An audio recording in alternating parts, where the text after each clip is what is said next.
These stumbling, staring, drooling, fucking husks are everywhere. Lately, whenever I go out, all I see are those zombified people roaming in town, not a single normal person in sight. On top of this seemingly undead horde, it seems like we had been cut off from the rest of the world. I hadn't seen any visitors in town for weeks, not that we have too many of them anyway. The thing is, we are mostly self-sufficient around here, and when we need something, we go out of town to get whatever it is we are in need of. We also had no success in reaching the authorities recently. I think all of this began the day that Max Wilson had walked all over town begging people for water, screaming at those who refused him that they were part of a group called, according to him, the Lizards. At the time, I thought that the old geezer had lost his mind, considering that he was carrying his hunting rifle with him. A few days later, he was apparently barely responsive, although he was a rather healthy man relative to his age just days earlier. About 2 weeks after Max's paranoid outburst, he was found dead in his home, drowned in his own saliva. A few weeks after Max's passing, one night as I was making my way home from work, I came across a young man. He was crouching on the side of the road, shivering like crazy. I approached him to check up on him. When I touched the guy, he turned to me and hissed like some wild animal, drool flying out of his mouth in my direction. He had this blank stare in his eyes, almost as if he was looking right through me. I didn't even have the time to react before the man straightened up and ran off into the darkness with a distinct limp to his gait. I dusted myself off and continued walking home, assuming he was some junkie who had taken something nasty that night.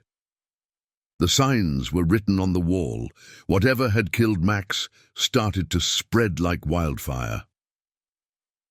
In a matter of days after my encounter with the man on the side of the road, numerous cases of trembling, blank-stared and drooling people started appearing throughout the town.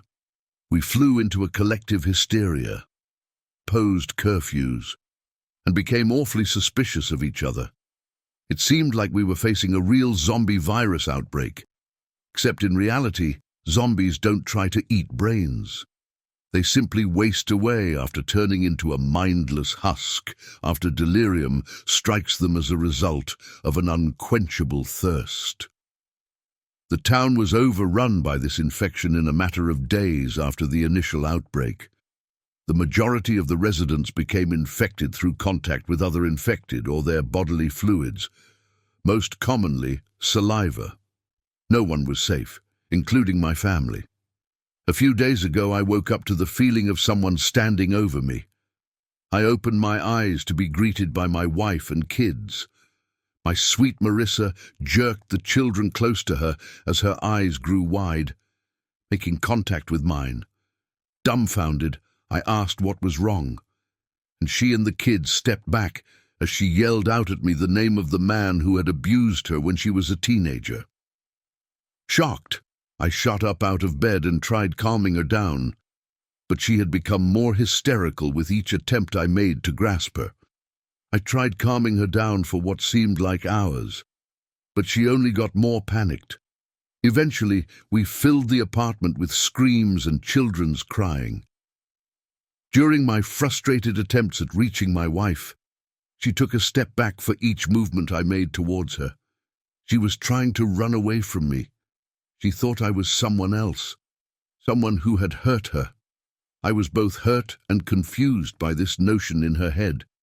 Our argument became heated, and I failed to see us entering the balcony, where she slipped over an empty bottle that was lying on the floor and knocked her head on the ledge.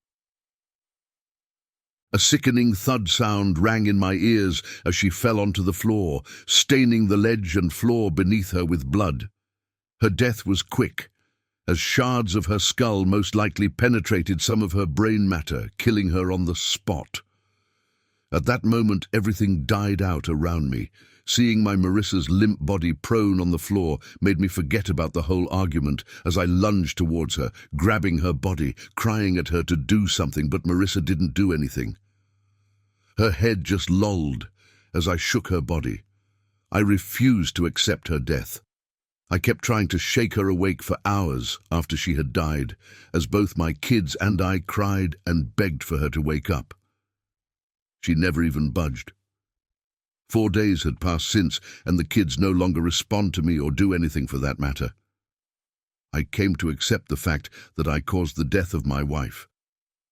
I know I killed my wife. Whoever brought this plague upon us made me kill my wife. The kids just sit in different corners of the house, occasionally giving me a glossed glance that reaffirms my belief that they are infected as well. I can't do anything for them now. They are goners. This thing will leave them dead in a pool of their own drool in a matter of days, just like the rest of the husks out there. These things don't have a long shelf life. I sporadically leave the apartment to avoid seeing what has become of my family. It's just too much at this point. My inability to see the signs of my family's infection when they started excessively drinking water just proves my theory that someone must have poisoned this town to cause this zombie-like viral outbreak. Marissa's body reeks of death now, but she still looks so goddamn good. Might as well show her some of my love. But first, I have to moisturize my throat a little. I felt extremely thirsty for the last couple of hours.